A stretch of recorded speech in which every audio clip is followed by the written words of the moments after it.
Hi, my name is Koku with blackfilm.com, and I'm here with Sabaah Folayan, screenwriter, filmmaker, and she's also the director of the XXXTENTACION Look at Me documentary. I'm also here with Chicago High School student Brandon Jones. They say XXXTENTACION, he spoke to the youth. So we thought at Black Film it'd be good to bring someone on who was of coming of age during his peak. He was about 11 or 12, right?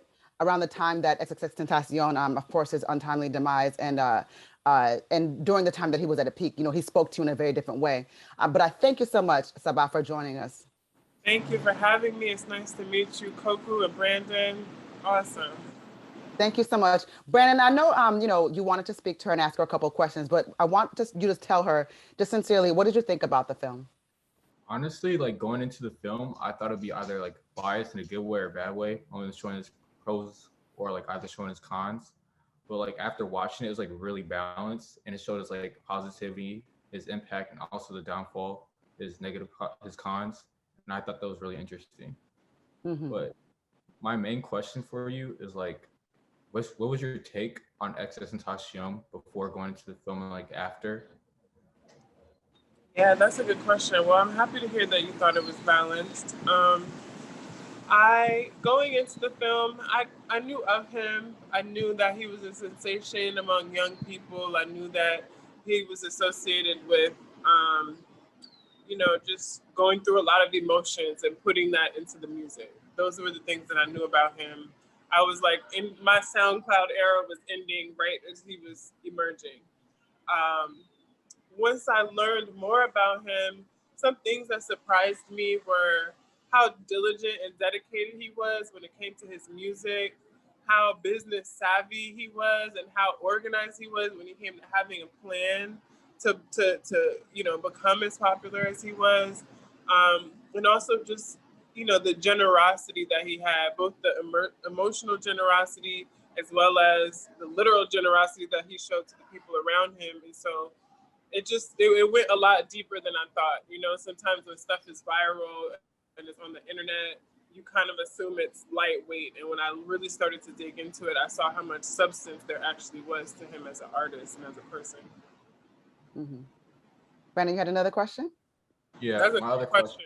My other question for you was, like, did you plan on making the film balanced, or did it just happen?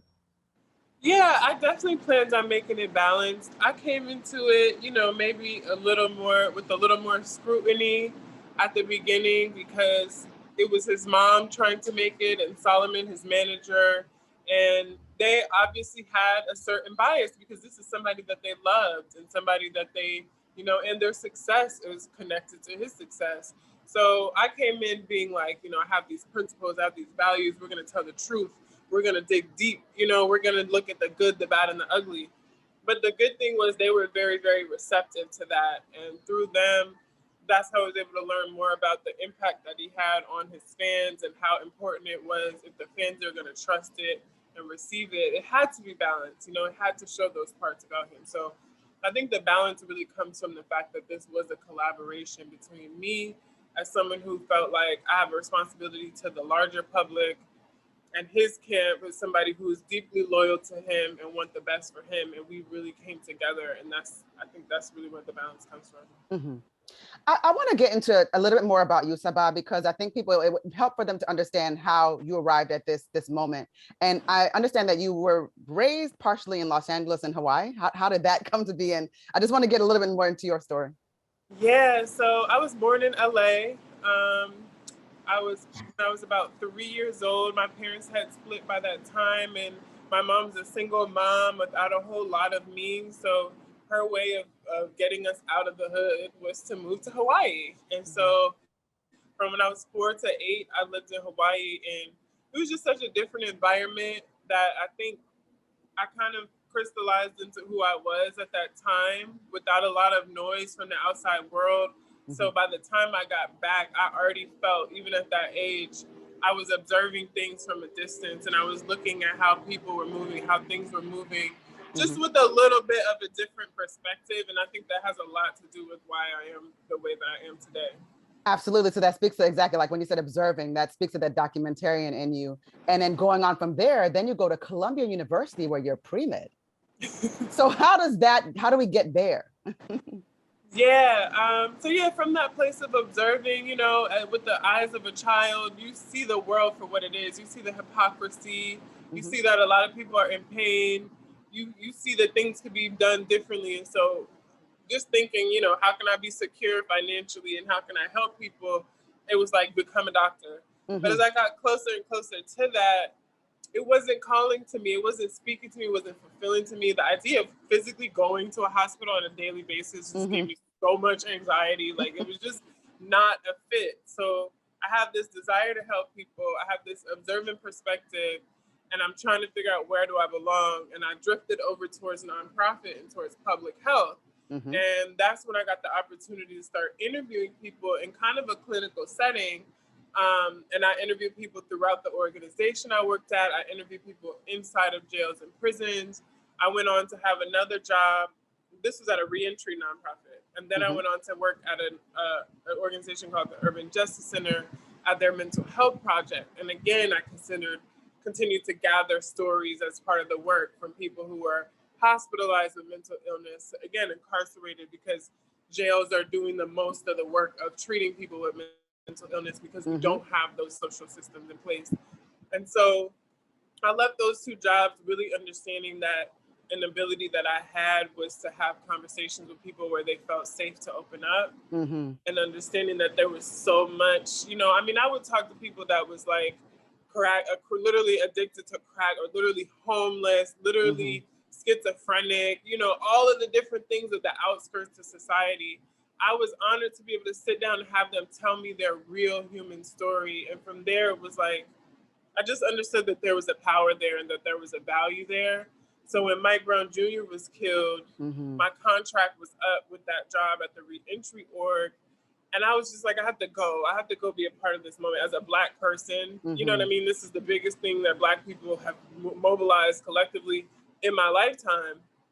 And I wanted to do a public health report, which is like not something that an individual can really just go do, but I just wanted to be useful, and I wanted to change the lens from being about riots to being about, wellness. And I had a clipboard and some multiple choice questions. It was tear gas. It was police everywhere.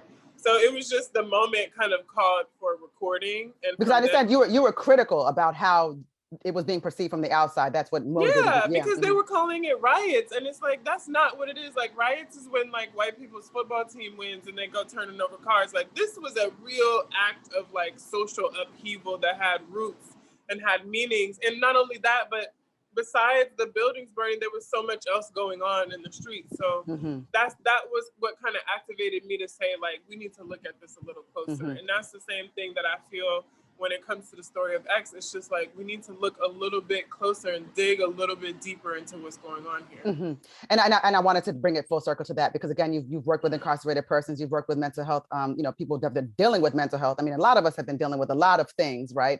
But like you said, you have a gift where you are able to speak to people where they feel heard, and that's obviously an honor, like you said, for someone to be able to really just feel like they connect with you. With this documentary, you work directly with Cleopatra, XXXTentacion's mom. And I mean, this is a very honest film. And I would really think that his mom would really venture to want to only speak to only the good things probably, but the honesty that was there, do you think, how was it approaching some of the more sensitive subjects? And how did you guys get through that, and still go ahead and really greenlight it to tell the truth?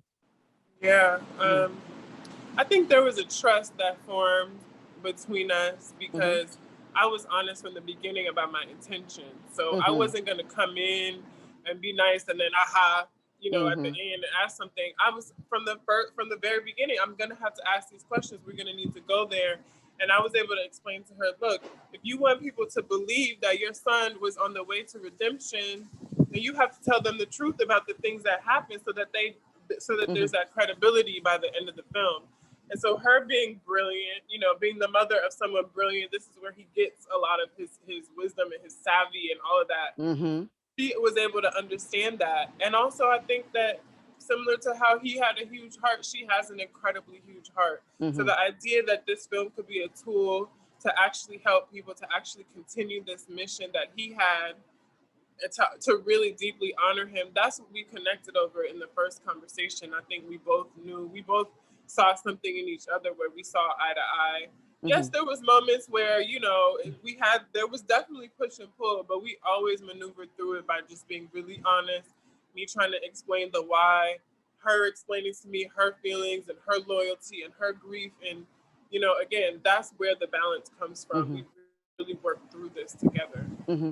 I think it speaks to her character that she was willing to give Geneva a voice and to take accountability and just offer her something. You know, that was really, really an incredibly powerful moment.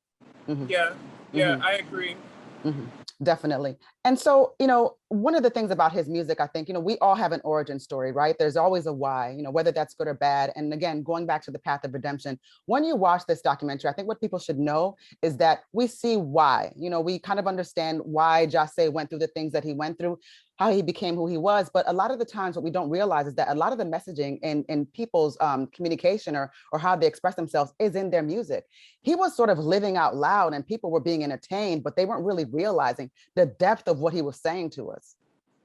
Mm-hmm. Yeah, mm-hmm. I think that's really true. And I think that I hope that, you know, for other makers, writers, and media folks out there, I hope that they can just keep this in mind when we're covering hip hop. Like, yes, there's so many cries for help in the culture. There's so much of it. It's something that way before this documentary, I've always heard people crying for help. And it's just like, we just keep partying and keep partying and keep partying. Mm-hmm. So I hope that this can become the beginning of people taking the opportunity to say, like, we could party, the music is lit, mm-hmm. but like, let's have that family conversation when it's time to. Let's go a little bit deeper when the moment calls for it, so that the culture can be used for more than just profit and party. You know, those things mm-hmm. are great, but there's also more to it than that. That's truly what I got out of it. Like, am I really listening? You know, am I really listening and taking in, or am I just like dancing? You know, so I got a lot of that. So I really appreciate what you all have done here. Again, my name is Koku with blackfilm.com. I'm here with Sabaah Folayan, screenwriter, filmmaker, and also the director of the XXXTENTACION Look at Me documentary, and with Chicago High School student Brandon Jones. He is one of our smartest youth, smartest and brightest. You asked some excellent questions. Can't wait to bring you on to the next interview with me. And so you guys, it's going to be on Hulu rather. That's when it's debuting on the 26th. Is that correct? Yep, May 26th. I've seen it. It's wonderful, and you all, it's a very powerful watch. And I really think it's something that it's especially good for the youth to take in something like this, so they can kind of understand. I mean, it's a bit of a hard watch, but it's important. You know, it's a life lesson. Yeah. Thank you so much for everything you've done. If you want to see more content like this on blackfilm.com, make sure you like, subscribe, and ring that bell.